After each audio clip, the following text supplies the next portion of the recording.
Hello everyone, मैं प्रियंका आप सभी का स्वागत करती हूँ आपके अपने यूट्यूब चैनल परिवर्तन द एजुकेशन हब पर। इससे पहले की वीडियो में हम लोगों ने देखा था कि समास क्या होता है, समास कितने प्रकार का होता है। फिर हमने देखा था तत्पुरुष समास क्या होता है, कर्मधारय समास क्या होता है और द्विगु समास क्या होता है। ये जो इस समास की जो वीडियोज़ हैं वो आपको इधर दिख रही होंगी, वहाँ से आप देख सकते हैं। और आज हम लोग देखने वाले हैं कि द्वंद्व समास क्या होता है और बहुव्रीहि समास क्या होता है। ठीक है, तो द्वंद्व समास क्या होता है? तो समास यह वह समास होता है जिसमें दोनों ही पद जो हैं वो प्रधान होंगे। दोनों पद कौन कौन से? एक हो गया आपका पूर्व पद और दूसरा हो गया उत्तर पद। जैसे आप समास की जो परिभाषा होती है उसमें कहा गया है कि दो या दो से अधिक शब्द जब आपस में मिलते हैं और नए शब्द का निर्माण करते हैं तो क्या बन जाता है? आपका समास बन जाता है। अब उसी में है द्वंद्व समास जो है वो उसमें क्या कहा गया है? दोनों ही पद जो हैं वो प्रधान होंगे। किसमें प्रधान होंगे? वो जो शब्द दिया गया है उसमें जो दो शब्द से मिलकर बना हुआ है उसमें जो पहला शब्द होगा उसे हम पूर्व पद कहेंगे और जो दूसरा शब्द होगा उसे हम उत्तर पद कहेंगे। ये दोनों ही पद जो हैं वो प्रधान हैं। ठीक है, क्या है? प्रधान। प्रधान मतलब समान रूप से महत्व रखते हैं। समान रूप से महत्व रखते हैं का मतलब क्या हो गया? अब आपने देखा होगा दो बलशाली लोग हैं, ठीक है, जब उनके बीच में लड़ाई होगी तो दो आप ये थोड़ी ना तय कर पाएंगे कि कौन जीतेगा। वो तो दोनों ही एक समान रूप से बलशाली हैं तो कोई भी जीत सकता है ना। तो ऐसा ही इस समास में भी होता है, जैसे कि जो दोनों ही पद हैं वो आपस में ही इतने ज़्यादा महत्वपूर्ण हैं एक दूसरे में कि एक दूसरा पद या पहला पद कौन ज़्यादा प्रधान है ये हम नहीं कह सकते। तो यहाँ पर क्या होता है, जो दोनों ही पद हैं वो मतलब समान रूप से प्रधानता रखते, महत्व रखते हैं। जिस प्रकार से आप ये नहीं बता सकते कि उन बलशाली व्यक्तियों में कौन बलशाली है, तो इसी प्रकार से इन दोनों पदों में भी आप नहीं बता सकते कि कौन प्रधान है, क्योंकि तो इसीलिए कहा गया है कि जो दोनों ही पद हैं वो क्या हैं? प्रधान हैं। अब द्वंद्व समास का क्या मतलब होता है? द्वंद्व मतलब क्या? झगड़ा, मतभेद। ठीक, क्या मतभेद होता है? जैसे विचारों में मतभेद हो गया या किसी प्रकार से भी जो है मतभेद, झगड़ा वगैरह हो गया, वही उसी प्रकार से द्वंद्व समास में भी क्या होता है कि एक दूसरे से जो अलग हो, मतलब दोनों ही जो पद हैं वो आपस में प्रधान होंगे, एक दूसरे के समान रूप से उनमें महत्व रखते होंगे। ठीक है, अब क्या होगा? द्वंद्व का मतलब क्या हो गया? मतभेद, झगड़ा, इस तरीके के जो शब्द हैं, जैसे कि विलोम शब्दों में आपने देखा होगा ना, एक दूसरे के अपोजिट होते हैं वो लोग। ठीक है, तो वो क्या किस में आएंगे? समास में, द्वंद्व समास में। और एक दूसरे के जो पूरक हों, पूरक का अर्थ हो गया जो एक दूसरे के बिना अधूरे होते हैं, जो शब्द एक दूसरे के बिना अधूरे होते हैं। जैसे कि आपने देखा होगा खाना पीना, तो खाना भी हमारे लिए इम्पॉर्टेंट है और पीना, पानी भी हमारे लिए उतना ही महत्व रखता है। तो वो क्या हो गया? इसी में आ गया, इसमें द्वंद्व समास में। ठीक है, द्वंद्व समास में क्या क्या हो गया? जो पूर्व पद और उत्तर पद है वो आपका दोनों ही प्रधान है, दोनों ही पद जो है वो प्रधान है।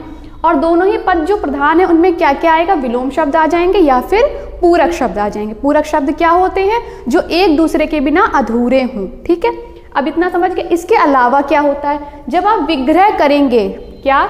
जब आप विग्रह करेंगे समास का, जब आप विग्रह करेंगे तब क्या होगा? और हो गया, या हो गया, एवं हो गया और अथवा हो गया। क्या? और, या, एवं अथवा। ठीक है, ये शब्द जो हैं दोनों पदों के बीच में जब आएंगे तो वहां पर कौन सा समास आपका हो जाएगा? द्वंद्व समास। क्या बोला? द्वंद्व समास में दोनों ही पद जो हैं वो प्रधान हैं। उन दोनों पदों के बीच में जब हम समास विग्रह करेंगे तो कौन सा शब्द आएगा? और आ जाए या आ जाए, एवं आ जाए, अथवा आ जाए, ये उन दोनों पदों के बीच में आ जाए तो वहां पर आपका कौन सा समास हो जाएगा? द्वंद्व समास। अब आप इसको उदाहरण से देख लीजिए, जैसे माता पिता, तो क्या कहेंगे? माता और पिता। ठीक है, माता पिता का क्या हो जाएगा? माता और पिता। वैसे ही पाप पुण्य, तो क्या हो जाएगा? पाप और पुण्य। फिर है लाभ हानि, लाभ और हानि। भाई बहन, तो क्या हो जाएगा? भाई और बहन। द्वंद्व समास ये हो गया। द्वंद्व समास में क्या हो गया? विलोम शब्द दिए गए होंगे या फिर पूरक शब्द दिए गए होंगे। आप उदाहरण से भी समझ गए होंगे। अब आपने एक चीज देखी होगी, ये योजक चिन्ह लगा हुआ है।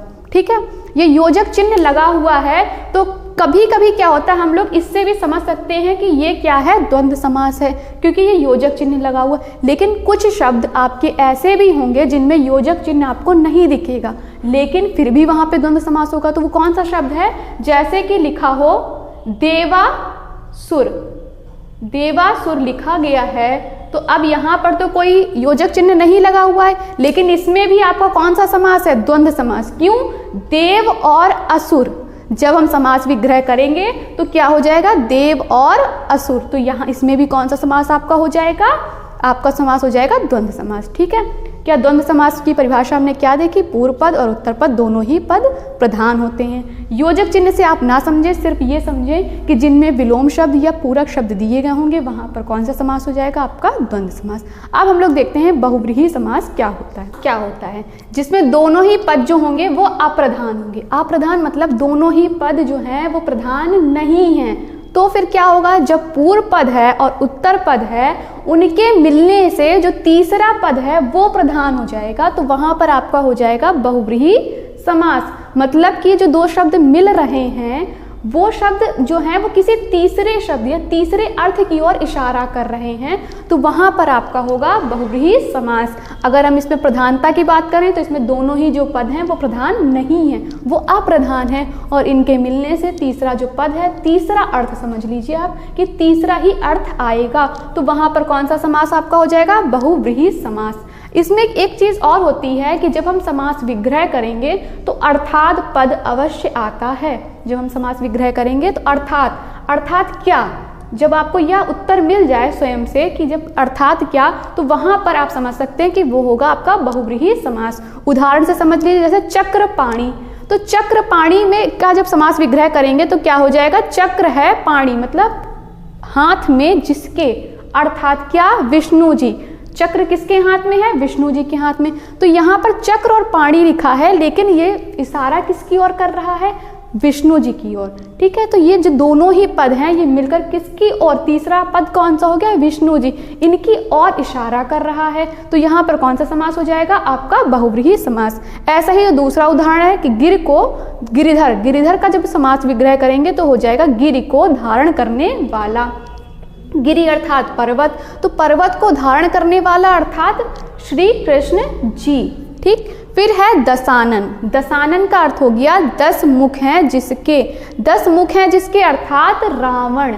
क्या हो जाएगा, 10 मुख हैं जिसके अर्थात रावण, जिसके 10 मुख हैं वो कौन है, अर्थात रावण की बात की जा रही है।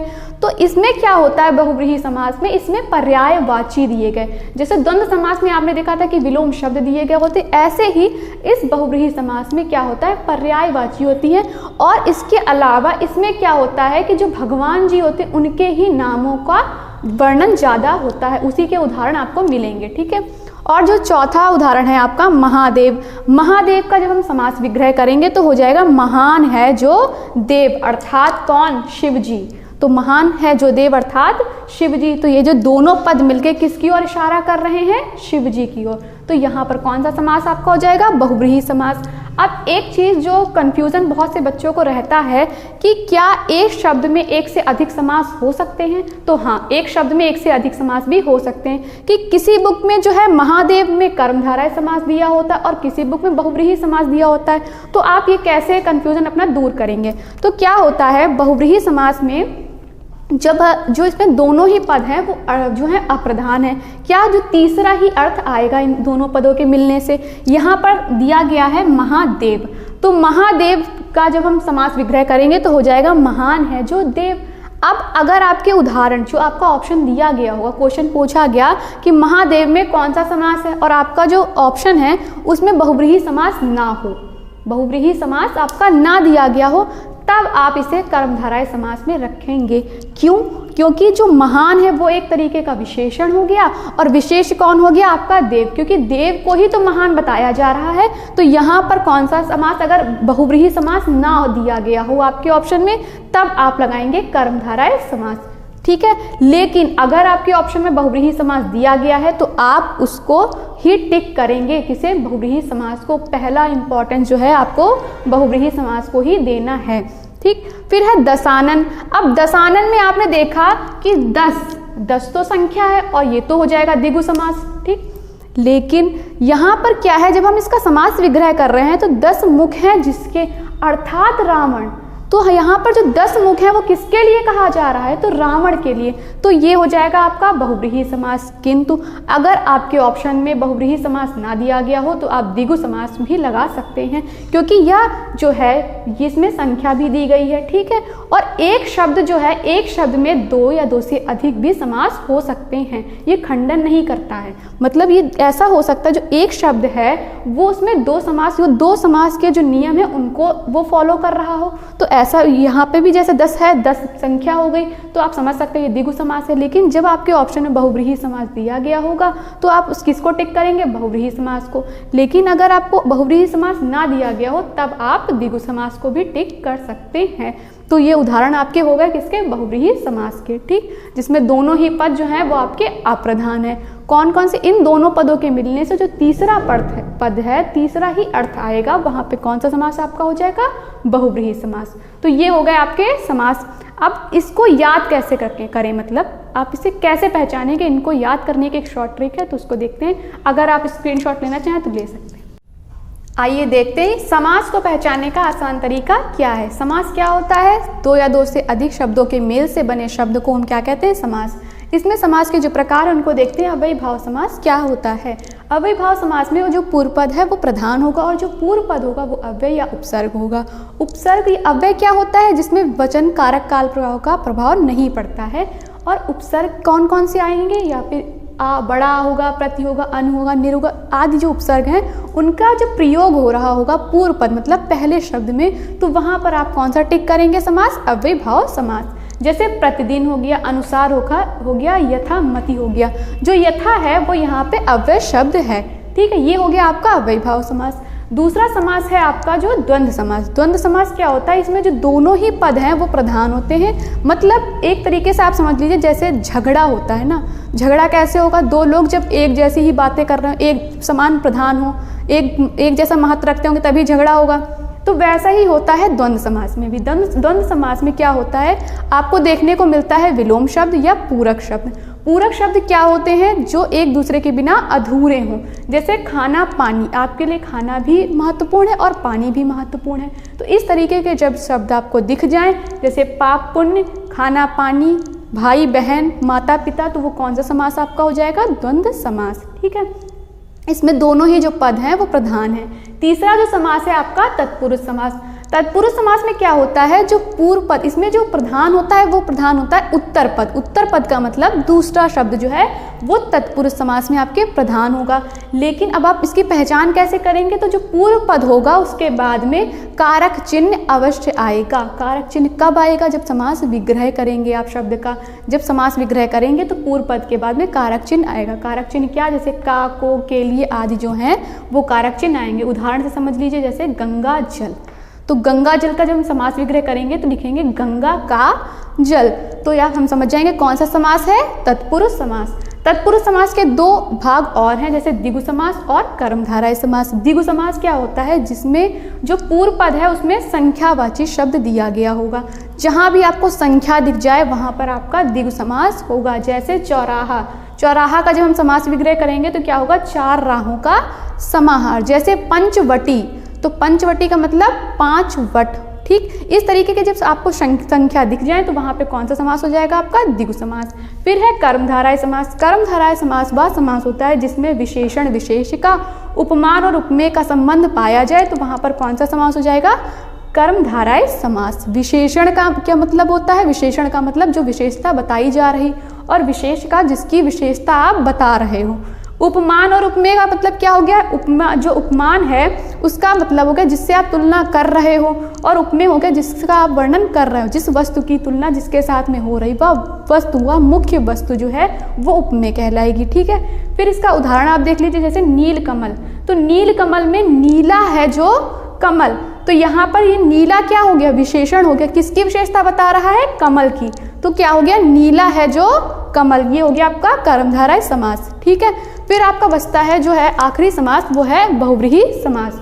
बहुव्रीहि समास में क्या होता है, जो दोनों पद होते हैं वो अप्रधान होते हैं, वो प्रधान नहीं होते, वो तीसरा ही जो अन्य पद है वो प्रधान हो जाएगा, वो अलग ही अर्थ देंगे।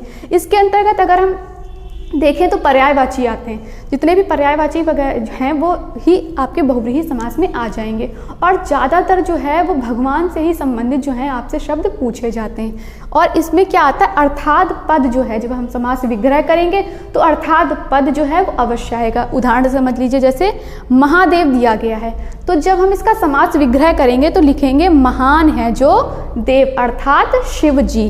क्या महादेव का क्या हो जाएगा, महान है जो देव अर्थात शिव जी। जैसे पीताम्बर हो गया, पीले हैं वस्त्र जिसके या पीले वस्त्र जो धारण किए वो क्या हो जाएंगे, विष्णु जी। ठीक है, तो इसी तरीके से हो जाएंगे आपके बहुव्रीहि समास में कौन कौन से समास, वह समास जो पर्यायवाची हो और जिसमें अन्य पद जो है वो प्रधान होगा, अलग ही अर्थ देगा।